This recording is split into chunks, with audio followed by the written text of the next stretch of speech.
Hey guys, welcome back to Chaos Zero Nightmare. In today's video, I want to show you a Hugo build that I've made on this account, which is only about 12 hours old, and go through it with you because this is what I love about this game. Everyone's build is going to be different, and it's just so damn unique. You're not going to be able to ever target the exact build because there's so much variance, but I want to show you guys this build, have a bit of a yap about. Yes, I went re-rolling again, and give you guys just a bit of an update on where we're at. We might even do some summons in this one as well. So I'll leave timestamps. So if you just want to look at the build and see how it works, jump to that. But Hugo, you guys know I re-rolled for Hugo. I got another account, played it up. I wasn't having fun. We did summons, didn't get anything I wanted. So I wanted my Hugo. I re-rolled a couple times last night. I ended up getting an account that had Hugo and Rin from the early pools. That was Hugo from the standard banner, and then I got Rin from the beginner banner, and then I went ahead and did 10 more pulls on the standard and got the Magna. But Hugo was the only one I wanted. Now, for all those calling me a furry in Discord, screw you. First of all, Hugo's just cool as shit, but damn, you guys are funny. Second of all, Hugo is just so damn fun, and I love this playstyle, and he pairs so damn well with Tressa. It's absolutely amazing. So this account, like I said, I got it about 12 hours ago. I tried to rush it before the maintenance to get like full stamina refresh, because I'm trying to do that, obviously, content creator, stuff like that. I missed out on 2 stamina refreshes before the maintenance. Then I went to bed, I got back up, went to the gym, went for a walk, grinded the game out, and we are currently level 28 on this one. And we have already done ourselves a level 3 chaos run of this bad boy. If we go enter, so you can see we've got the first clear of level 3. So we've already done level 3, and that's where we got this build. Now, I want to quickly show you guys, before we jump into this build for Hugo, I want to show you what I could have had for my Mika. So that's over on this screen here. So this was my build for Mika in the run. It was absolutely insane. And just notice on tactical analysis, when own card is used, 1 wave for 1 turn. So we could just start getting just waves and get energy, while she had 3 gear bags, which combo, meaning you just have to use anyone else's skill, and then that instantly gets used for free. And then we had 2 source of water for the AP and wave. It was an insane build. Unfortunately, she basically saved none of it, which kind of sucks, but hey, it is what it is. When you're doing these early stages, it's not very likely to save your exact builds, but I tell you what, it was insane for a playthrough, giving her draw power and AP. Ooh, even though it was an exhaust card, dude, that was some fun stuff. Anyway, let's bounce back over to the game and show you the build that ended up saving for my Hugo, which I absolutely love. And we're gonna go in, I'll show you guys some Hugo action and how the dude works. But this is the save data that I ended up getting, and this is where you can get incredibly broken stuff. So if you look at this card here, this one got a Divine Epiphany, which reduces its cost by 1, and it also got the upgrade it's the Outbreak of War. So when another combatant uses an upgrade skill, gain 1 hunt commence. That's his thing. At the end of the turn, shield 20%. Now, is the shield one the best? Probably not, but that's what I got. But we also got it with the reduce the cost, so it's free to use. And then at the very end of my run, and this is where things can get crazy, we got a duplicate. So if you ever get these upgrades, if it's not a unique upgrade, meaning you can't duplicate it, you can duplicate it and it gets double the effect. So every battle, I start with 2 of these in hand, then every time an ally uses an upgrade or a skill card, I gain 2 hunt, which is absolutely ridiculous for this guy, because if you don't know how this man works, essentially if we go to his core cards here and just take a look, his whole thing has to do with his passive, which is giving him the Hunt Commence stacks. So as you get Hunt Commence stacks, it can stack up to 5 times. Then when an ally uses a targeted attack, or him, and when anyone uses a targeted attack, he will use a follow-up attack on them and reduce those stacks by 1. But Hunt Commence is absolutely insane. If you take a look at it, when using a targeting attack card, inflict 50% extra attack on the target, reduce Hunt Commence by 1. Increase extra attack damage per commence of the hunt. Dude, this translation is so bad. Per hunt commence stack by 30%. The thing is, when you're at 5 stacks and you attack, you only drop down to 4, so you still got really good damage. So you can really just filter through stuff. And this is why I absolutely love this guy. Now, during that run, I was trying to build the Mika, like I said, which ended up fantastic. Unfortunately, she didn't save well, but because we got this was just good enough for him to keep. Now, unfortunately, we have all our basics because I was removing all the cards from Mika for that run. But even having these basics, it's not the end of the world. I'd also like to get rid of the doggo as well. He's not much help for me. But literally having these two in here and then having the chance to get this upgrade is so nice. And like I said, I think this is the fantastic thing about this game. I'm going to do a whole video talking about it. But like everyone's going to be different. And that's what is absolutely insane. And I just wanted to edit in here because I didn't show you guys the build. I just got some scrap pieces of gear from like 4 runs to put sets together. The pieces aren't great. Don't worry about the main stats. We got the Bullet of Order, which just gives it, if we use our attack cards early, it means then everything else is going to start ramping up the damage. We've got the increased damage on enemies with Agony, because obviously we are pairing him over here with all the Agony damage that we get from Tressa, so that is that. The Tressa build is the increased Void damage and then increasing damage on enemies with Agony. And over here, I just auto-quit her, which gave her 12% HP, and this effect, which absolutely means nothing. Anyway, let's get... Oh, yeah, and the potentials. I'll just quickly show you guys the potentials on the characters I'm using as well. Dude, still need to upgrade the potentials, but hey, that's where we're at. So let's go over. Let's just go... And it's hard to show you because I haven't unlocked the MOC type thing where you go through the different stages. If we go here to a hard mode...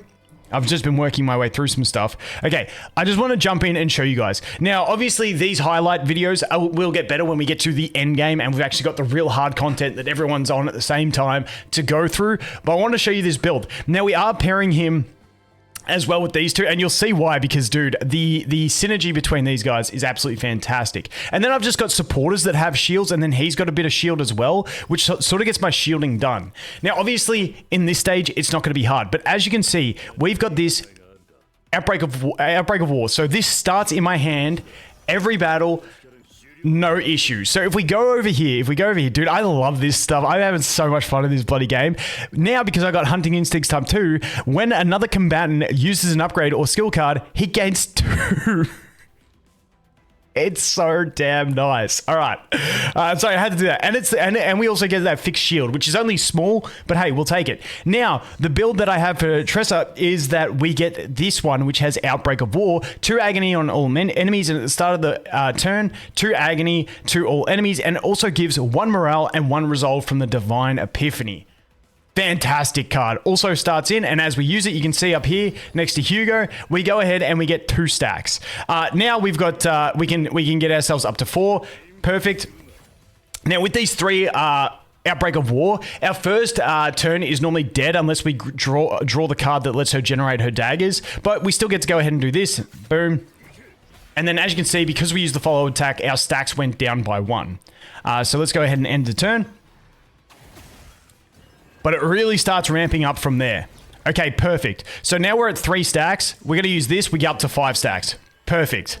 Now we can go ahead and kill that. Now we can go ahead and nuke that. Perfect. Now, unfortunately, we don't have many attack cards in here at the moment. Like I said, I didn't get the perfect deck that I wanted to build, but we can go ahead and get this an extra wave.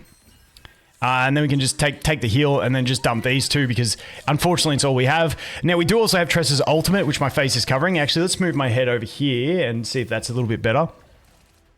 Okay, so here we go. So this is where we get the good stuff because now we can use Tressa. We get that, and now we get the daggers. Dude, I absolutely love this combo. It is insane. Like I said, we just face rolled through that hardest difficulty that I can do at the moment. Keen to get into the higher difficulties. We finally got his other upgrade, which is plus 40 extra attack on top of it as well. So now those follow-up attacks are just going to start nuking even harder. Unfortunately, I even deleted this card out of her run and it came back. I hate that card because it always uses it on auto as well. But now we can go like this. We can just use this. We're already at max stacks anyway. We can go boom. May as well just use that anyway. All right, so as you can see, the one problem is our Mika build is a bit too full of supports and we need to get a few more attack cards. But in general, it's still not too bad if we can, because I do actually have 2 copies of the one that generates the daggers as well, which is nice. So we can just go ahead and do this and just dump whatever. I don't think we hit their... Oh no, we do hit his countdown timer for the shield, but that's okay. Old mate's going to die from the dot. And keeping in mind, because we've got the Tressa with... If I go to her cards, the curse, it means we're just getting those extra dot stacks. So even at the end of the turn, we do a decent bit of damage. So this is kind of not a bad one. I also got this one upgraded to be single target, which means his follow-up procs, because the other version of this is on random target, which does not proc the follow-up. So, dude, I'm absolutely loving this. Let's go again. So now we've got perfect. We can get 5 stacks here. Actually, we could have done that for the 5 stacks anyway. And then we can go like this. Boom. Boom. Boom. And then we don't need any more. And the dude just goes ham. Oh. Oh, boys, I am loving this build. I'm so happy I went back for Hugo. I'm a day behind on progression of everyone else, but it was so worth it because it's just so damn fun. So let's enter this one. And just show you guys again that when we jump in, that Outbreak of War, the fact that you can double up on some of these really powerful effects and then get divine epiphanies, it's just quite crazy if I'm being honest. Then we can just do that, do that. You'll see this next turn. Here we go. That dude slaps so hard. All right, perfect. So we're on 4 stacks. We want to get that 1 extra stack. So we can go ahead and just use that. And then we can go and attack. Boom. And then we can go and attack again. And kaboom. Like I said, guys, I'm not saying Hugo is the best in this. I'm just saying these, if you're not having fun, maybe you're playing the wrong character for you. Because it's all about what you enjoy. I know a lot of people loving Rin at the moment, Mei Lin as well. Just, I highly recommend if you're not having fun in the game, try a different character. Because I wasn't having a ton of fun. And then as soon as I got my boy that I wanted the whole time, dude, it just completely changes the game. All right, let's go here. Boom. Get that. We go up to 5 stacks. So now we can do this. And then we can take ourselves back up to 5 stacks again. And then we can go ahead and shoot again. And shit's just clapped. This is a 12-hour-old account. It's just so satisfying. Okay, so once again, now we get our daggers. Perfect. So now we can throw a dagger. Perfect. We use a 0 cost, which go back up to 5 stacks to get max damage. We go again. We lose a stack. We use this to go back up to 5 stacks. And then we go again. And then we could use the attack, or we could end our turn and the bloke could die from dots. But I mean, I love this combo, and dude, I am so happy we got our man Hugo. So that is why I was going for Hugo. For everyone that was wondering why I like the dude, just the comboing of this guy feels so damn satisfying. And like I said, I just love the fact that in this game, there is so much different stuff you can get based on your roguelike runs. Now, we'll have to see how it goes in endgame, but I think to try and target a specific build every time, you're just going to have priorities in your builds, because targeting a specific build will just kind of become a bit too hard to try and get those divine epiphanies and everything you need. So you kind of just got to settle for the best. And then, like I said, I feel like that lets everyone experiment the game at their own pace without having, this is the meta, this is the character you need, this is what you need to have them built on.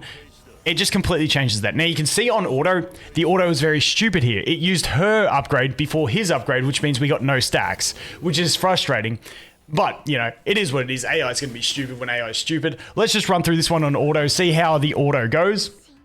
It's probably going to do horribly here if I had to guess. But, you know, it is what it is. You get some horrible runs sometime.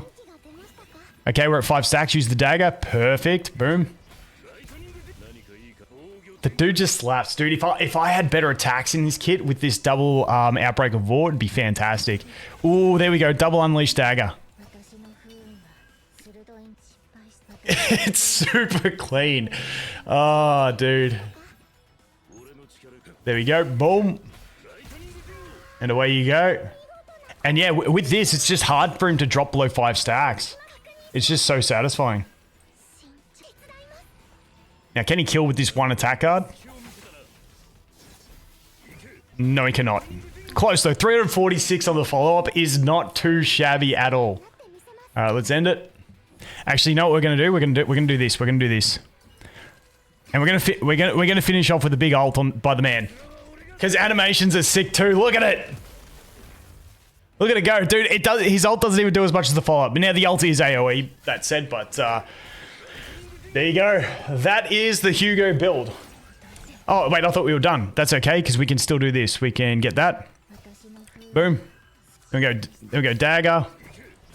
Then we do this. Then we can do this. Then we can do this. And the dude goes ham. I love it. I'm sorry, guys. This has not been like the best video because I've just been too happy and excited, but that is the man Hugo, absolutely dominating. I love him. Let me know who you guys are loving. And link in my Discord. I've got a section in my Discord for videos. If you've got a sick combo, post them there, and I might do like highlight videos of the community at the end of the week or something. So that is going to be for this one. Finally got me Hugo. Actually, you know what? Let's do it. Let's do a 10 pull to end it. Let's do a 10 pull to end it. Boom. Let's do a 10 pull on the standard banner here. Let's go. Okay.